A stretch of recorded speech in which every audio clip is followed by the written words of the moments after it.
Greetings and welcome to my dear Sagittarius friend. Welcome to my channel. This is Ron from Tarot of the Twin Sun. I shall be doing a 9-card spread for you. This is the Great Mirror spread in which we see the energy of you, someone else, and the Great Mirror between you two. Excuse me. These are primarily perceptions. They can be warped or skewed accordingly, and they're also projective, so they don't have to tell the entire truth. However, take what you will, make what you will of it, and yes, I will try to behave responsibly.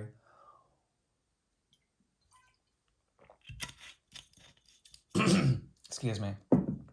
So, yeah, we shall also be building a bridge of karma, essentially. You may choose to walk this karma or not.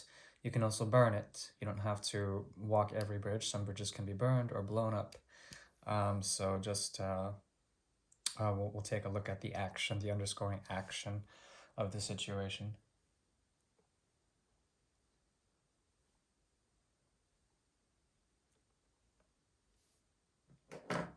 Right. Let's go ahead and get started. Yes. I'll be working primarily from my 1890s deck. And this is the Grand Alliette Go from BP Gamal Paris, France. It's a 130-year-old deck. Thanks for tuning in. This is for the energy of Sagittarius, September 2020.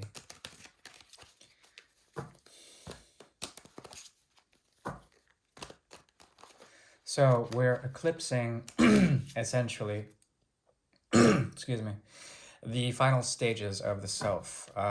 There's been a lot of self-doing, self-undoing, as well as self-reparation or self-transformation. A lot of selfish energies have been here and are culminating with the energy of Virgo. That's the 6th house. Before that was Leo in the 5th. And we're moving towards the latter half of the zodiac, the 7 to the 12, which is about the other. And yeah, so we'll take that into stock. Remember, this is a mirror spread, and we're dealing with the energies of you, a significant other, and the mirror between you two.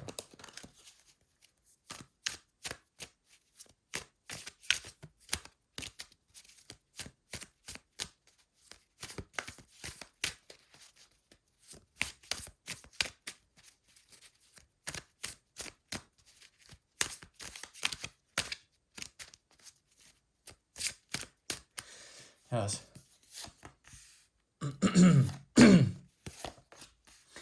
Okay.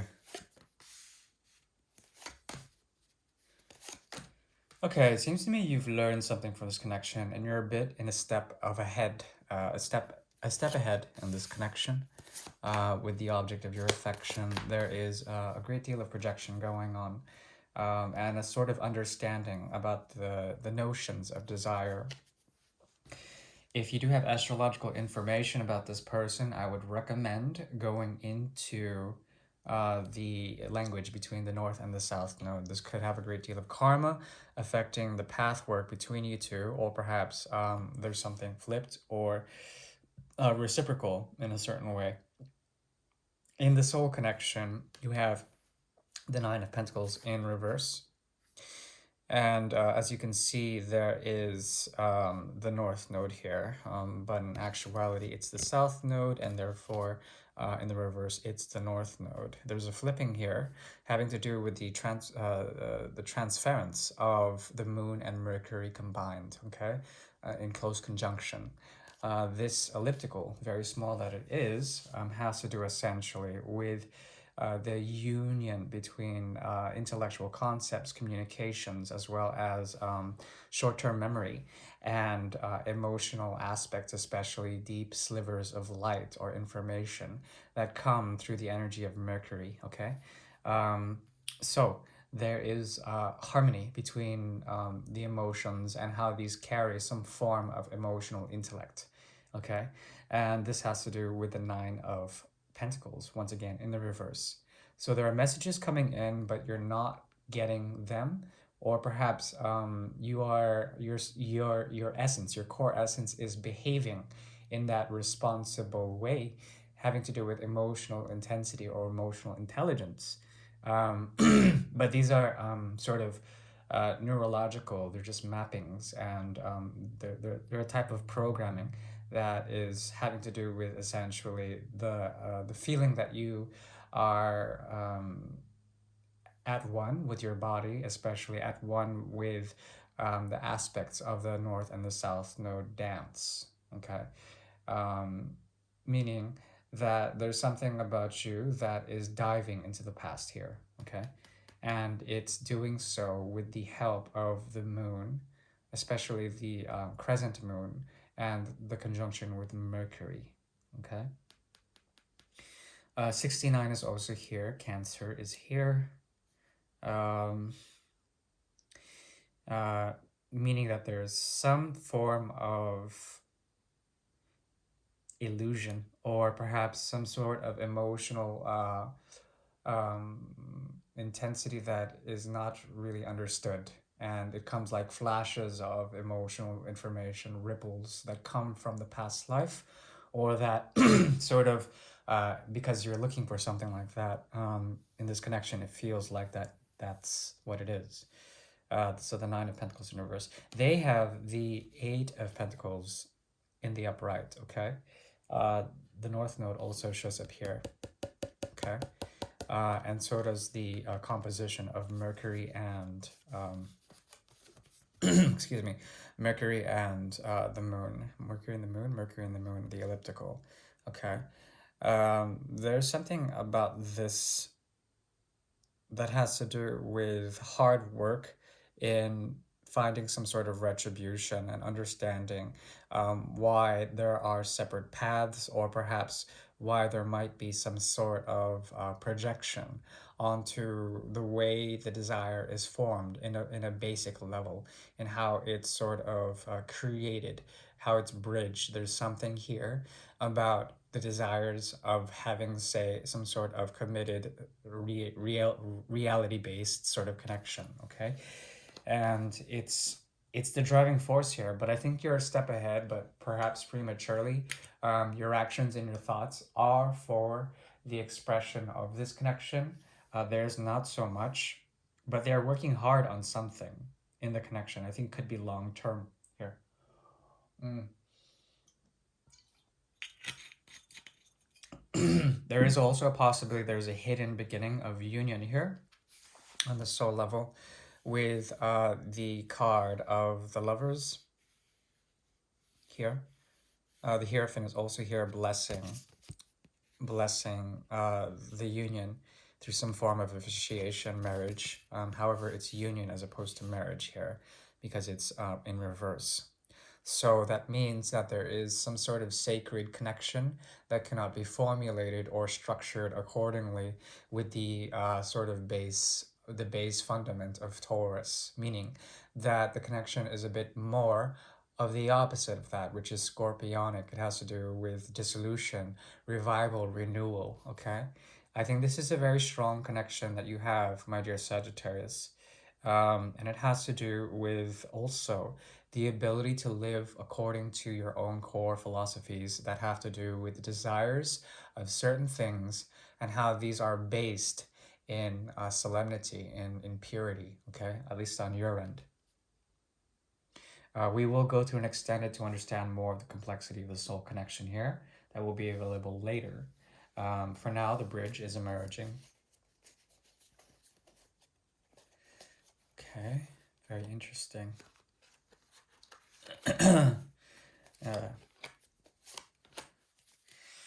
Okay, so there's conditional sort of aspects about this.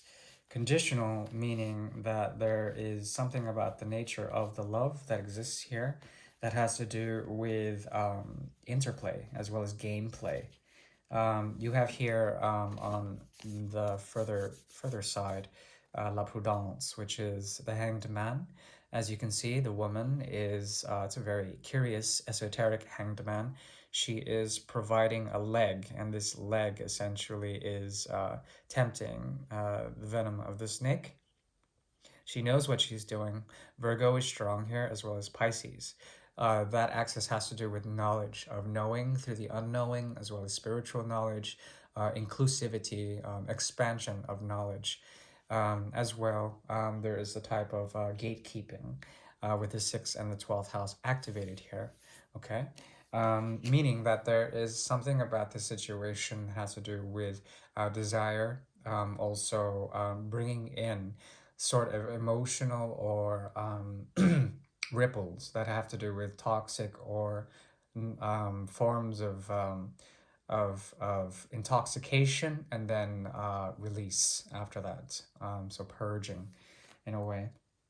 There's a sense of a burnout here with something that was a bit much of a too much of an offer here at the wrong time, and essentially you felt that this was either a lie or something that had to do with a false pretense when it comes to the unfinished business here. This could be either one of you. One person is purging the hell out of something, or at least is very spiritual and is trying to understand the motivations of how things play out in terms of the alchemy of the situation. Excuse me. And there also is a possibility that the offers that were here may have been quite emotional, but also there was a false pretense with some sort of unfinished business. Okay, this bridge can be walked or not. It really depends. But I think both of you are on either ends of the bridge and trying to meet halfway at some sort of Ace of Cups thing. Okay. On the subconscious level here, we have Taurus on your end, as well as Gemini and Leo. The Sun is here, Eclaircissement. And usually, when I see this card, it has to do with the sensuality of certain things, the intermingling of physical bodies, as well as the glory of the sun. This is something that has to extend into September. There could be something that has to do with the Indian summer that comes along in the northern hemisphere. That could be something of note for you. As you do this, there is the sense of joy that is what you're searching for. Okay, whether it's with this person or not, it really depends. But it's based on the sensuality of Taurus, as well as the firmament of Gemini, which is all about twins and trying to see the other half, having mirrors, help you in life. Now, and thus finding joy through that. There also is here the 33, Piance tendant à l'effort, which is essentially the 3 of rods in reverse, which is some sort of a feeling or perhaps a pensiveness and the inability to be patient in something. Someone is trying to no longer wait. It seems both of you are moving towards the platform or the energy of the sun in some sort of way.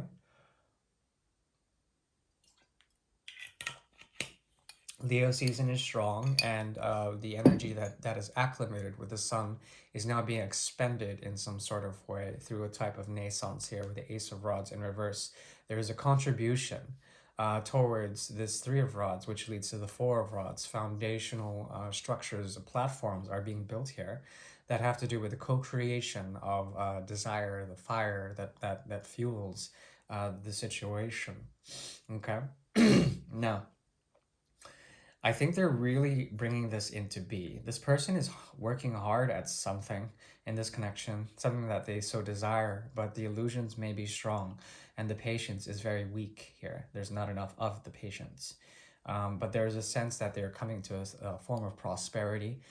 With or without you, it really depends. At the same time, on a conscious level, you are essentially trying to move on in some sort of way with the garçon blonde pointing his cup or her cup away into the future, into the unknown. Okay, we'll see a bit more about that garçon blonde and understand the motivations of the hidden cup, which is here.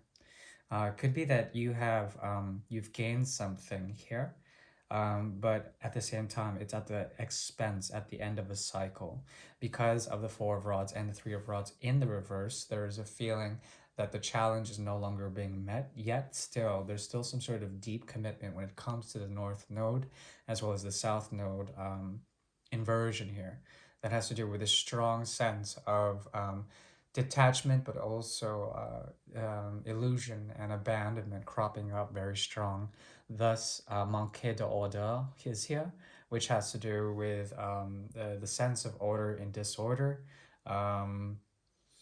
Also feeling chaos around you, especially with Mars in retrograde coming up. There's this strong the feeling of like a lack or a lack of like proper actions being taken. Okay, but at the same time, there on the other side, there's a feeling that consciously between you two, there is at least a feeling that's dissipating of feeling alone from each other. The connection is very much grounded in a certain way that allows you to rise up and allows you to rise up into some form of glory. But it's very curious because the Garçon Blanc here, the Page of Cups, is offering somewhere else outside of this connection. We'll look into that. But Argent is here, which is the Seven of Pentacles. The influence of Jupiter is very strong here, and it has to do with growth and the ability to really sort of supersede any pre-existing um, restrictions that have been placed upon us by Saturn. You know, this is a very common theme for 2020. The play of Capricorn and Saturn has been quite restrictive, and there is still some sort of need, but unfortunately the retrograde Mars also aspects, I believe, Saturn in some sort of way. So there's a dance there that is highly restrictive in terms of what you may offer to the outside, therefore the veiled cup. Okay, I'm going to go more into that and the extended. Hopefully this was a insightful reading for you, my dear Sagittarius. Thank you. Bye bye.